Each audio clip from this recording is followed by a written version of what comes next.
Hello everybody, welcome to divinely guided 7777। कैसे हैं आप सब लोग। मैं आ गई हूँ एक और फ्रेश रीडिंग के साथ and here it is the message of the day. तो लेट्स सी कि आज का मैसेज किसके लिए है, किस एनर्जी में है, किस तरह का है। ये एक शॉर्ट वीडियो होगी। अगर आपने मॉर्निंग में देखी आपके लिए गाइडेंस है, और अगर आपने एंड ऑफ द डे देखी तो ये आपके लिए डे रिफ्लेक्शन होगा। मैसेज आपने वही लेना है जो लगे आपको अपनी सिचुएशन से मैच करता हुआ। टैरो में ये मैसेजेस आए हैं, सब आपने अपने ऊपर इम्पोज नहीं करने और इनकी बेसिस पर आपने कोई फ़ाइनल डिसीजन नहीं बनाना है। हमेशा आपने अपनी प्राइवेट रीडिंग लेनी है, मुझसे लें या किसी और से लें, और जब आपको तसल्ली हो जाए कि आपने तमाम इन्फॉर्मेशन गैदर कर ली तभी आप किसी कंक्लूजन पर पहुँचें। बहरहाल ये तो मैसेज ऑफ द डे है, कहीं ना कहीं आपसे ज़रूर मैच करेगा। और अगर इसमें से कोई भी बात आपसे मैच नहीं करती भाई तो इट्स ऑल ओके, बिकॉज हर रीडिंग हर किसी के लिए नहीं होती है। So without any further delay let's see के what is the message of the day. आज थर्सडे है और देखते हैं आज क्या मैसेज ऑफ द डे है। Message of the day, message of the day. Page of Swords, Libra, Gemini, Aquarius. Ace of Pentacles, Taurus, Virgo, Capricorn. And the Strength, Leo. ठीक है। और बॉटम ऑफ द डेक पे Hermit with the 9 of Wands and 3 of Cups and Ace of Wands। ठीक है। किसी ने आपसे, आपके करीब में कोई करीब का पर्सन है। आजकल करीब के और रिश्तेदारों में से बहुत लोग निकल रहे हैं। आपका अभी रीसेंट पास्ट में किसी के साथ कोई ऐसा फड्डा हुआ था जो आपके बहुत क्लोज्ड वंस थे। साइलेंट वॉर समझ लीजिए, या आपने किसी के साथ अपने मामलात ख़त्म कर दिए लेकिन उनके असरात आपकी ज़िंदगी में होते रहते हैं। आपका किसी से कॉन्फ्लिक्ट चल रहा है, आपके अपनों से, फैमिली से। आप कभी भी कोई काम शुरू करने वाले होते हैं, वहाँ फड्डा हो जाता है। बट आई कैन सी कि आपकी तरफ एक प्रपोज़ल आया, आपकी किसी पुराने दोस्त की तरफ से या पुराने कलीग या कज़न की तरफ से, जिनके साथ आपने बहुत पार्टी पुटीन की और काफ़ी हल्ला गुल्ला रहा। ये कॉन्फ्लिक्ट जब ख़त्म हुआ तो आप लोगों ने एक तरीके से किसी एक की ऑफ़र को, प्रपोज़ल को एक्सेप्ट किया और आप लोग दोबारा से रिकनसाइल हो गए। बट आप अपनी एक बात को होल्ड करके खड़े हुए हैं। आप बहुत सारी चीज़ों पर तो कॉम्प्रोमाइज़ कर सकते हैं, लेकिन कोई एक चीज़ को आपने टाइटली होल्ड किया हुआ है। ये वो बात हो सकती है जो आपके दिल में है, या इस पूरे प्रोसीजर ने, जब आप इस पूरे प्रोसीजर से गुज़रे, जब आपको साइड लाइन कर दिया, जब आपके साथ झगड़े किए, दोबारा आपके साथ मिल बैठे, फिर आपके साथ हल्ला गुल्ला किया, पार्टी की, सब कुछ करने के बाद आप इस पूरी सिचुएशन को ऑब्ज़र्व करके एक चीज़ होल्ड करके खड़े हुए कि नहीं, and then you are in a hermit mode. आप बहुत डीपली अपने आप को और अपने साथ ज़िंदगी में हुए हुए मामलात को बहुत डीप रिफ़्लेक्ट कर रहे हैं। आपको ये लग रहा है कि जैसे इस वक्त हाई टाइम है कि मैं ये देखूं कि मेरी ज़िंदगी में अब तक जो कुछ भी हुआ है वो क्यों हो रहा है, मेरे डिसीजंस कैसे हैं, मेरी थिंकिंग कैसी है, मेरा मिजाज कैसा है, मेरी लाइफ में क्या हो रहा है, ये तमाम चीज़ें। और आप एक टीचिंग मोड में हैं। आप इस वक्त एक ऐसी स्टेज पे पहुंच चुके हैं कि आप किसी को कोई सलाह मशवरा दें, कुछ उसको गाइडेंस दें। आप अपने ही तजुर्बात से एक ऐसी पोजीशन, ऐसे मकाम पर हैं जहां आपका मशवरा बहुत मैटर करेगा। आप कोई स्कॉलर हैं, आप कोई मेंटोर हैं, आप कोई टीचर हैं, आप गुरु हैं लिटरली। तो यानी आपके पास काफ़ी रिच एक्सपीरियंस आ गया है अपने आप को भी सर्च करने का और दूसरों को भी गाइड करने का। तो ओवरऑल एनर्जी में आपके इंस्पिरेशन नज़र आ रही है। आप इंस्पायर कर रहे हैं लोगों को अपने फ़ैसलों से, अपनी इंसाइट्स से। आपका ओपिनियन बहुत ज़्यादा मैटर कर रहा है। आपकी समझ में, आपकी सोच में बहुत मैच्योरिटी आ रही है और लोग अब बहुत वैल्यू करने लगे हैं आपके रिस्पॉन्सेस को, आपके ओपिनियन को। तो ओवरऑल एनर्जी तो आपकी बहुत अच्छी है। हर्मिट के मोड में है, which is a energy of a guide, of a teacher, of an intelligent, of a wise person. Now coming back to the messages of the day, it looks like कि आपको कोई बहुत अरसे से online कोई stock कर रहा था, कोई आपको बहुत अरसे से ऑनलाइन चेक कर रहा था, आपकी एक्टिविटीज़ पर इसकी नज़र थी। और दिस पर्सन इज़ या तो ये पर्टिकुलर पर्सन आपको कोई ऑफ़र करेगा, कोई पेंटिकल ऑफ़र करेगा, या फिर ऐसा लगेगा कि जैसे आपने ऑनलाइन कहीं पर अपना सीवी अपलोड किया हुआ था, अपनी जो थी वो क्या नाम है, आप कहीं अप्लाई कर रहे थे किसी इमिग्रेशन के लिए, किसी कंपनी के लिए, वहाँ से आपको ऑफ़र आती हुई नज़र आ रही है। ये फ़ील्ड मेडिकल की हो सकती है, फार्मास्यूटिकल की हो सकती है, नर्सिंग की हो सकती है, मिडवाइफ जो होते हैं, जो दाई वगैरह का काम करते हैं, उनकी भी हो सकती है, बिकॉज़ रीडिंग में तो भाई सभी कुछ आ सकता है।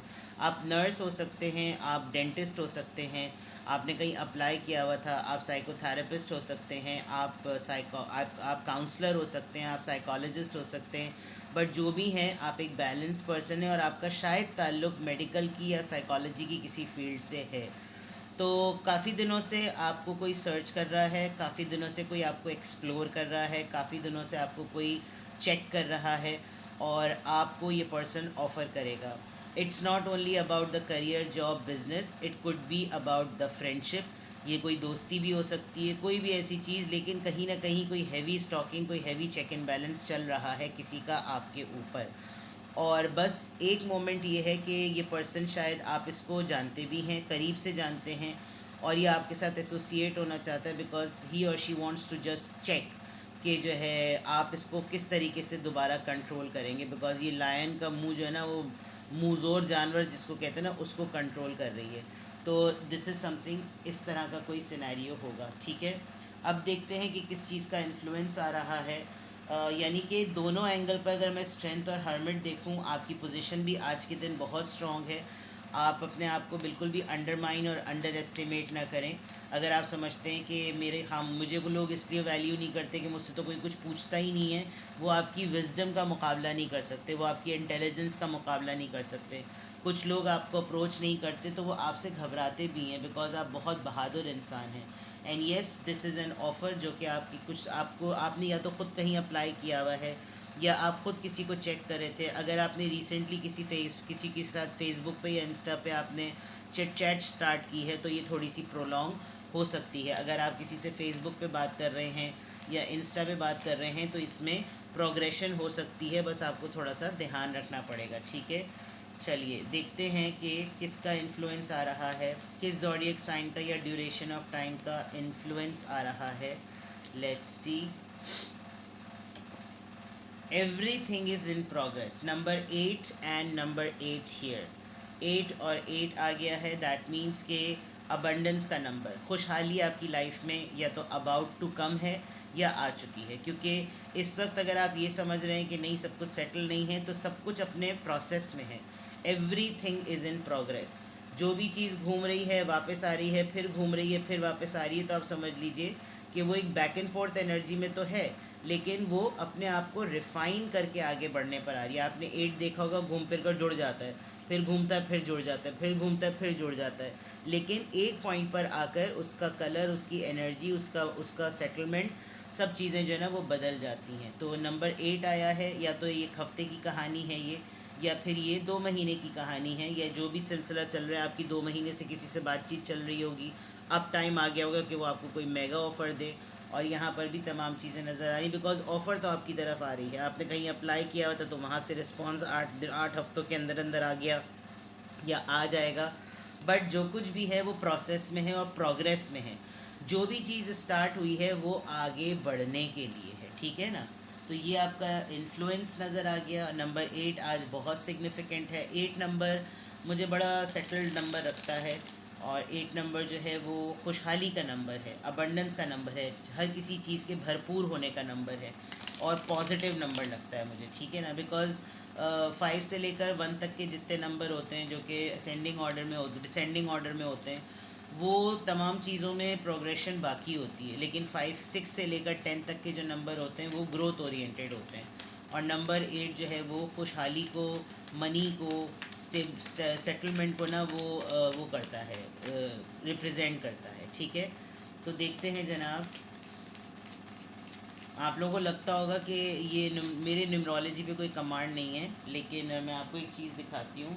जब मैं टैरो पढ़ती थी और टैरो करती थी, तो ये मेरे सारे नोट्स हैं, और इन सारे नोट्स में मैं एक एक चीज़ जो थी वो नोट करती थी, because it's not just about कि आप बस रैंडम ही उड़ जाते हैं और कुछ लोग होते हैं जो बड़ा रैंडमली बस जैसे वो पठानों का और उनका नहीं होता, एक जोक बड़ा मशहूर है कि मैंने यूट्यूब से ऑपरेशन करना सीख लिया तो मुझसे ही करवा लो। तो ऐसी बात नहीं है। स्टडी जो होती है वो बहुत इंपॉर्टेंट होती है। किसी भी चीज़ को रैंडम नहीं करना चाहिए। अगर आपका पैशन है तो आप हर चीज़ को पढ़ें, उसके लिटरेचर को ज़रूर पढ़ें। तो ये नंबर्स के पीछे जो स्टोरी है मैंने सिर्फ इस हद तक ही पढ़ी हुई, लेकिन इनकी कैलकुलेशन, आदाद, ये तमाम चीज़ें मैं नहीं पढ़ती, बिकॉज़ एक ही चीज़ कर रही हूँ वो ठीक से करूँ तो जाके सब चीज़ें मिक्स कर दूँ और कुछ भी ना हो सके तो नहीं है। ठीक है, देखते हैं जनाब किस एंजल नंबर से क्या अफर्मेशन आ रही है, किस एंजल नंबर से क्या अफर्मेशन आ रही है। Number 26, tactful. You have a desire to succeed and will feel most accomplished when you work benefit others. When your work benefit others. Your intuitive awareness of what people want allows you to come up with innovation solutions to meet their needs. खुदा वो खुदा खल्की और welfare करने वाले इंसान का number आया है ये, कि जैसे आप जो हैं वो शायद ज़िंदा ही इसीलिए हैं, आपके अंदर इतनी डिज़ायर है सक्सीड करने की, और आप वो अपनी एक्सट्रीम फील करते हैं जब आप किसी और के फेवर के लिए काम कर रहे होते हैं, यानी आप इस हद तक सेल्फलेस हैं। तो ये तो बहुत ही कोई डाउन टू अर्थ एनर्जी है, और आपकी जो इंट्यूशन है, जो वो सलाहियत है कि लोग क्या चाहते हैं, वो आपको और ज़्यादा अलाउ करती है कि आप किसी भी मसले में, किसी भी मैटर के अंदर जो है ना इनोवेशन लेकर आएँ, ताकि एक अच्छे तरीके से, एक नए तरीके से ना वो मसला हल हो। तो ये तो बहुत ही यूनिक सी बात है, यानी कि आप तो इंतहाई सेल्फलेस, और ये बिल्कुल आप ऐसे इंसान हैं कि आप अपनी ताकत को नहीं देख रहे कि आप कितने पावरफुल हैं, और आप शेर को ठीक करने के लिए चलें जो कि इतना बहादुर है कि कल को ठीक होकर आप पर ही हमला कर सकता है। तो ऐसे अगर ये मैसेज आया भी है तो मैं तो ऐसे लोगों को सलाह मशवरा ही दूंगी कि लोगों की हेल्प करना अलग बात है, लेकिन उनके मसाइल को, यानी हर वो चीज़ करना जो उनके ही बेनिफिट के लिए हो, तो फिर ये तो बहुत ही बड़ाई वाली बात है। इसमें फिर आपको कभी कभी दुख ही होगा कि आपने दूसरों के लिए बहुत कुछ किया और इन रिटर्न वो आपके लिए कुछ भी ना कर सके। लेकिन आपने बस ये करना है, क्योंकि अगर ये तमाम बातें ना होती तो आखिर में टैक्टफुल नहीं आता। टैक्टफुल यानी कि टैक्टिक्स से डील करना, तरीक़े से डील करना, तरीक़ेकार वाला बंदा बनना। और हर्मिट से आई थिंक आपके अंदर ये विजडम है, आपकी इंट्यूशन स्ट्रॉन्ग है, आप ओवरऑल एनर्जी भी आपकी द हर्मिट की आ रही है। आप खामोश हैं, शायद आप खामोश इसीलिए बहुत ज़्यादा हैं क्योंकि आप इंट्यूटिवली बहुत काम करते हैं। आप लोगों की ज़रा सी बातों को सेंस कर सकते हैं। कुछ कुछ बातें आपके जहन में रह जाएंगी आज, और कुछ बातें कल परसों किसी ने कुछ कहा होगा, वो अटक गई होंगी, और आप उनकी ऑप्टिमिस्टिकली उसको सोच सकते हैं। आपने सिर्फ ये काम करना है कि आपने सिचुएशन को टैक्टफुली डील करना है, आंख बंद कर भी किसी पे भरोसा नहीं करना, और बिल्कुल सख्त भी नहीं हो जाना। जहाँ पे नरमी की ज़रूरत है वहाँ नरम पड़े, जहाँ सख्ती की ज़रूरत है वहाँ पर सख्त हो जाए। तो आई एम टैक्टफुल, ठीक है ना। तो ये आपकी मैसेज ऑफ द डे की रीडिंग है। कुछ भी आपसे रेजोनेट करे मुझे कमेंट सेक्शन में बताएं, और अपना बेहद ख्याल रखें। Bye bye.